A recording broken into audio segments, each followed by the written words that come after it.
keçə biləcəyik. Onlar keçirlər, biz keçə bilmərik. Əzizlər, gəlmişəm Astaranın Sım kəndinə, daha doğrusu hələ kəndə gəlməmişəm. Kəndə qalxmağa çalışacaq, görək başımıza nələr gəlir. Kəndə Niva olmadan qalxmaq qeyri-mümkündür. Biz də Nivalara əyləşib yola çıxırıq. Yol gedə-gedə öyrənirik ki, kəndin iki əsas problemi var. Biri yolun olmaması, İkinci məsələ isə bu kənddə hələ də qaz yoxdur. Yarım saatdan çox yol getdikdən sonra kənd mərkəzinə gəlib çatırıq.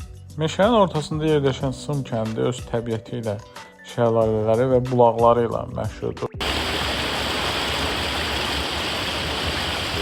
Turizm Agentliyinin rəhbəri Kənan Quluzadə kənd haqqında bizə məlumat verir.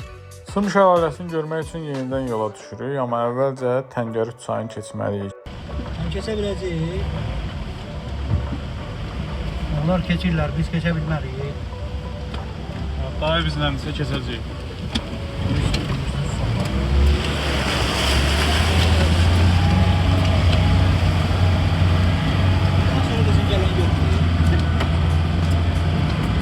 Nəhayət gəlib çatırıq, amma buradan da artıq piyada getməliyik. Piyada 300 metrlik bir məsafədir.